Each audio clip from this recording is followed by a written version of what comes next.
Nako po, ito pa lang si Kuan, mga kababayan, ito pa lang si Saldico ay kinuyog ng ating mga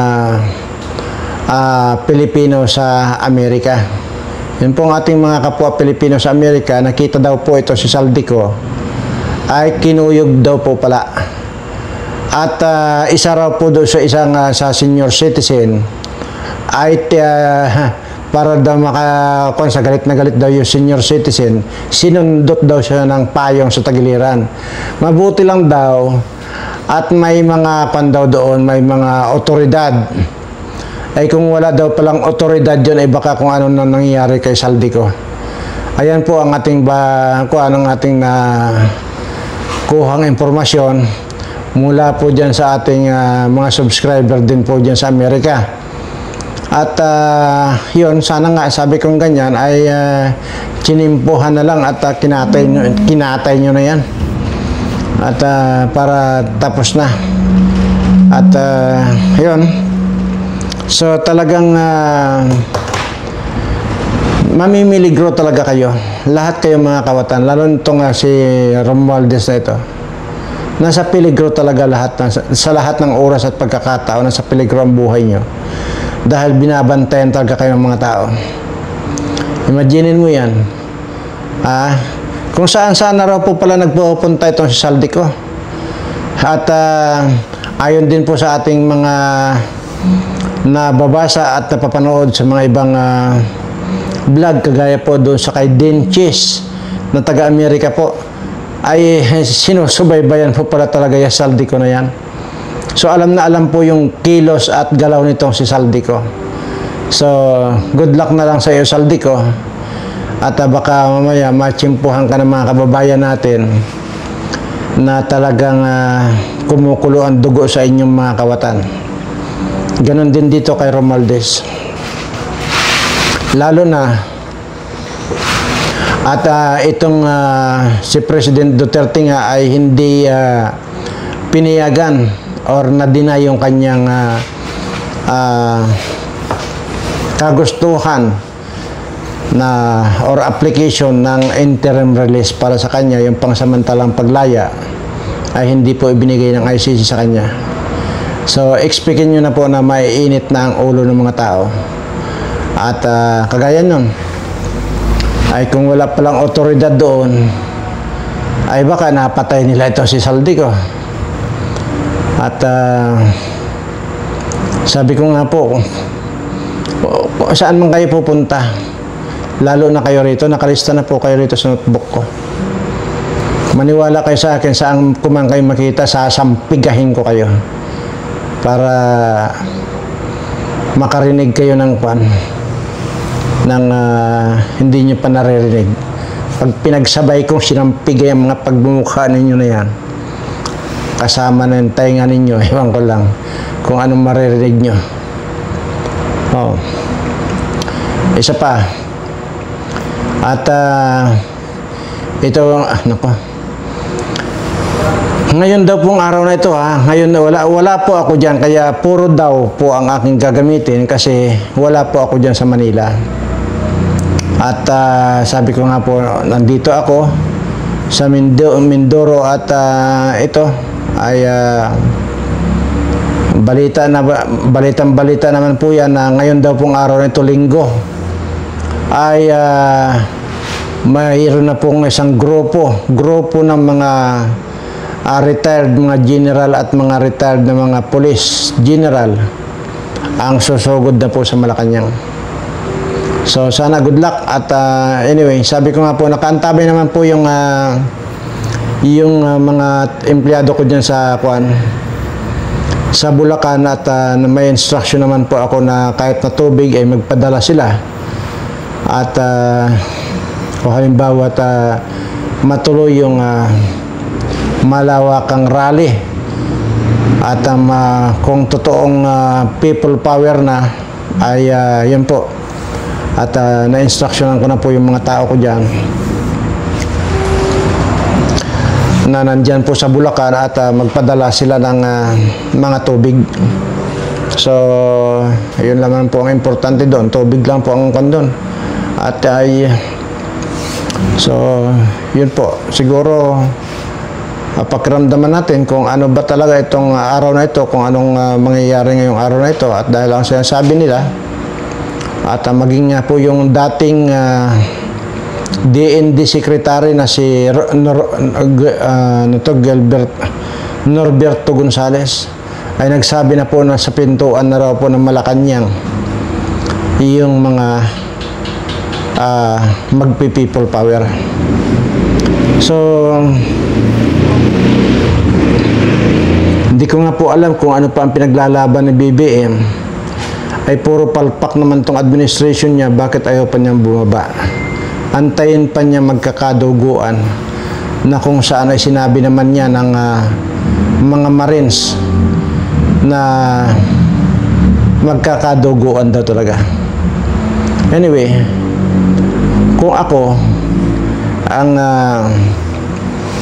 pinapababa sa pwesto, halimbawa ako ang nandyan sa position ni BBM, kung akong pinapababa na, bababa na ako.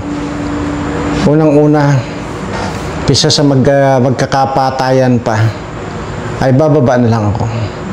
Una, tatanggapin ko na nabubo ako at hindi ko kayang pamahalaan ang buong Pilipinas bilang presidente. Resign na lang ako. At para mas maganda pa ang kahinat na ng ating bayan. Total ang laki naman ng nakulimbat nyo na, Mr. President. Hindi ako maniniwala na wala kang alam dyan sa mga trillion pesos na mga corruption na ito. Una, ikaw ang pumirma nung mga insertion na yan na napunta lang dito sa mga kawatang mga kongresista at dyan sa pinsan mong si Tambaloslos. So, hindi naman po pwedeng wala kang kaparte dyan. Ang sa akin lang dito, okay na yun. At tama na. Tigilan nyo na yung pagnanakaw sa pera ng bayan dahil talagang hirap na po ang mga kababayan natin.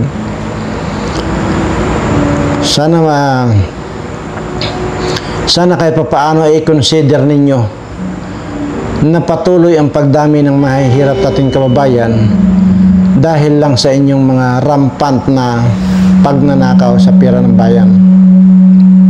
So, yun po ang yun po ang gusto ko sanang sabihin sa iyo, na-resign ka na lang. Pero wala po sa bokabularyo ng mga Marcos ang mag-resign, kundi talagang pakapalan nga ng mukha. At kung makapal ang balat ng buaya, mas makapal pa yata yung mukha mo. Kasama na itong asawa mong Butod. Ay, speaking of Butod ha, at sumibat na raw po pala sa Europe itong asawa ni Bangag. At dahil nga dyan sa mga usap-usapang people power na yan, sumibat na raw po pala si Butod. Ayan. Nagsiguro na. Ay baka nga naman mapasok nga naman yung Malacanang. Pag inabutan kayo dyan, maniwala kayo sa akin, ay may kalalagyan kayo lahat dyan. Wala po akong sinasabing kung ano rito, pero ang paalala ko lang po sa inyo mga Marcos, pamilya Marcos.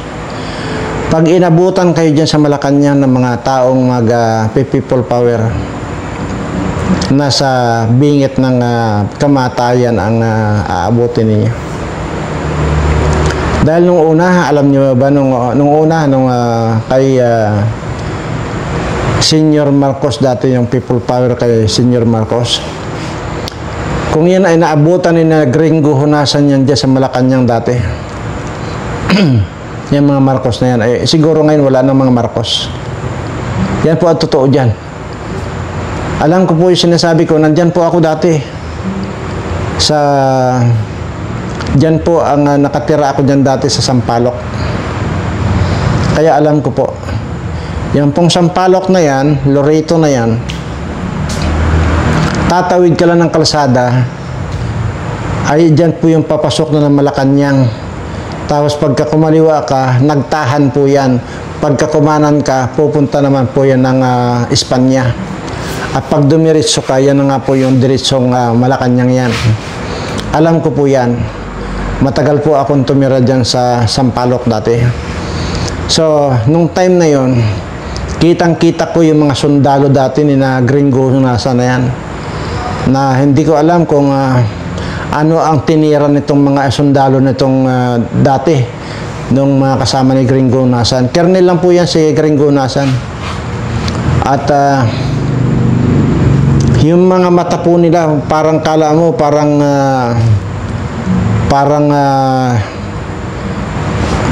nanlilisik talaga ang mga mata nila at saka pulang-pula yan na parang mga zombie. So hindi ko alam kung anong droga ang tinira ng mga yan bago sila lumusob dyan dati. Nung pinagrarat-rat na nila yung mga bahay, yung mga establishmento dyan sa papasok pa lang po. Magmula pa dyan sa Ramon Magsaysay, napakaraming sira po dyan ng mga building dahil sa tama ng bala. Hanggang sa nakarating sila ng Malacanang at yung mga pinasok na yung Malacanang. So yun po yung sinasabi ko na kung yung time na yun ni Gringo Nasan at nadatnan nila ang mga Marcos dyan, wala na pong Marcos ngayon. Yan po ang totoo. So ngayon, ang sinasabi ko lang po rito, bago po mangyari yan, Mr. President, baba ka na lang para wala nang gulo. Ano pa ba ang pinaglalaban mo? Nandiyan na sa iyo lahat. Hindi ba't kung dito naman kay Butod, hindi ba't linggo-linggo nagpapanalo itong manager ng PCSO ng 100 million to 100 million plus? Saan ba na pupunta yan, di ba, kay Butod? Huwag na tayong magkuhan dito. Huwag na tayong magtaguan dito. Yun po ang totoo niyan. So ano pang kailangan nyo mag-stay dyan? Nakuha nyo na lahat ang pera ng bayan. Ibininta mo na yung 125 tons ng reserve gold natin. Yung mga ininvest dyan sa Maharlika fund na yan, hindi ba't wala na rin, natunaw na rin po lahat. Lahat yun ng mga ininvest na, magkano yun? billion din po inabot nun eh. So nasaan na? Wala na, tunaw na. Oh. Tapos ngayon yung mga pundo ng mga pera sa DBM, sinimot nyo na rin. Dahil dito sa mga ghost project ninyo na yan. Kalokohan yun, Mr. President, na wala kang alam. At kung totoong wala kang alam, nangangahulugan lamang, naing-ing ka, tanga ka. Pero kung hindi mo alam at kay Butod na punta, well, hanapan mo dyan kay Butod. Pero kalokohan na wala kang alam. So mas maganda na lang na resign na lang, at dahil kisa naman sa madatnan pa kayo dyan ng mga magpi-people power, ay mas madidelikado pa ang buhay ninyo. Kaya grabe naman kasi yung mga pinaggagawa nyo. Parang wala na kayong pakundangan na hindi nyo man lang inisip itong mga kababayan ninyo. Hindi nyo man lang inisip ang kalagayan itong mga kababayan natin na talagang hirap na nga sa buhay at dinadatnan pa ng mga dilubyo kagaya ng mga lindol sa Cebu, lindol sa Davao, lindol sa kung saan-saan na. Di po ba? Marami na pong mga kalamidad ang nangyari. Yung ba naman ay hindi pa ba kayo kontento at talagang wala na kayong plano pang itigil ang pagnanakaw sa taong bayan or sa pundo ng bayan natin? Konting konsensya lang po ang hinihingi namin sa inyo para din sa mga kababayan natin.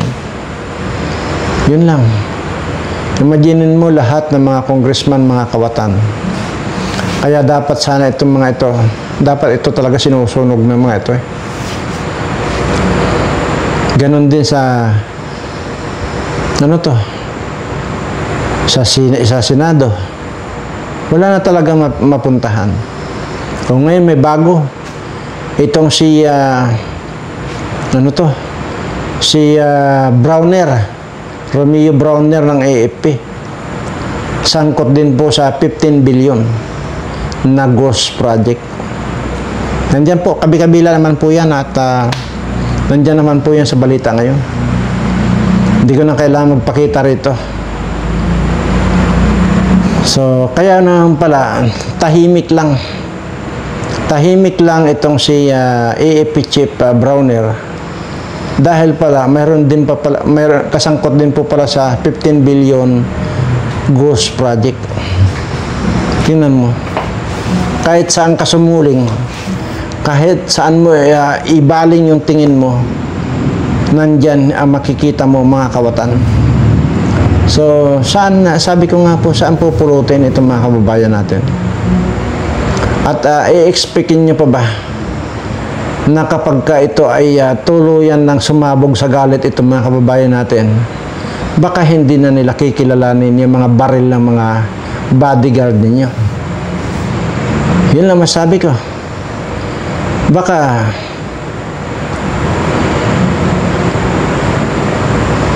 paninindigan na nila yung hindi baling mamatay na sila, at least lumaban na sila kaysa sa mamamatay sila ng walang kalaban-laban. So yun po ang yun po ang delikado pag yan ang naging pumasok sa isip nitong ating mga gutom na mga kababayan. Yung tipong suicide na ang gagawin ng mga yan. Basta po sa akin dito ay mag-oobserba ako. May bagyo na naman daw kasi. So ngayon nga malakas ang ulan dito sa amin. So tinatamad na po talaga akong lumabas pagka ganito dahil alam niyo naman matanda na ako. Pero kung nandiyan talaga yung mag-rally or mag-people's power, ulitin ko lang po at na-instructionan ko na po yung mga tao ko dyan sa Bulacan na kung saan ay magpapadala sila ng mga tubig dyan. Yan po ang binigay ko instruction sa kanila. So yun po, tingnan nyo itong si Butod, lumayas agad pala. Para sa ganun ay magka-people power man, ay wala na siya rito. So nagsiguro na. Pero hindi na po talaga magtatagal ang gobyerno ito. Wala na po. Ang dami na pong ang dami na pong galit. Sa totoo lang, nagpupuyos na po sa galit ang taong bayan. So huwag niyo nang dagdagan, Mr. BBM. Mas nakakabuti, sabi ko nga, na umalis ka na lang. At para sa ganun ay hindi lalong sumagad yung galit ng taong bayan sa inyo. O sa mga subscriber ko ha, balitang-balita naman po yan sa Channel 7, ano po, na umuuso na naman po yung dengue. Kasi nga po ito, ulan-ulan na ito. At dyan daw po sa Quezon City ay umuso na naman ang dengue. Kaya kung nandyan kayo sa parteng Quezon City, kasi sa Quezon City daw yan, yung dengue, ay ingat po kayo. Kasi ang dengue rin po ay isa rin po napakadelikado yan. Pagka hindi naagapan niya, nakakamatay din po yan. At alam nyo naman po yan. At makagat kayo, antimano, babawa yung tawag dito, hindi ko na maalala. Basta nakakamatay din po yan. So pakaingat po kayo, lalo na yung mga subscriber ko dyan sa Quezon City. At maging yung mga subscriber ko yung wala pa pong dengue ay baka dumating din po sa inyo. Kaya ingat po, ingat lagi. Kasi maging dengue po ngayon ay napakahirap ang magpa-hospital. At napakahirap din po maghanap ng pera na pampagamot kahit na dengue lang yan, pero nakakamatay po yan. Kaya pakaingat po kayong lagi. At mayroon po sana akong ibabalita sa inyo, pero kukumpirmahin ko pa po dahil hindi pa po kumpirmado. Yung isa po palang yung isa pong nagtaraidor kay President Duterte, na yung isa sa kumidnap kay President Duterte na nagdala sa kanya sa aeroplano, ay nasa bingit na po ng kamatayan. Mamatay na rin po. So, ibig sabihin, ang bilis ng karma. So, kukumpirmahin ko pa po yan, at kung sino talaga itong nagtaraidor din kay President Duterte, na ngayon ay naghihingalo na raw po. So, bagay, lalabas naman yan kung patay na itong hayop ito. So, siguro po hanggang dito na lang po muna. At basta po lagi ang aking paalala sa inyo.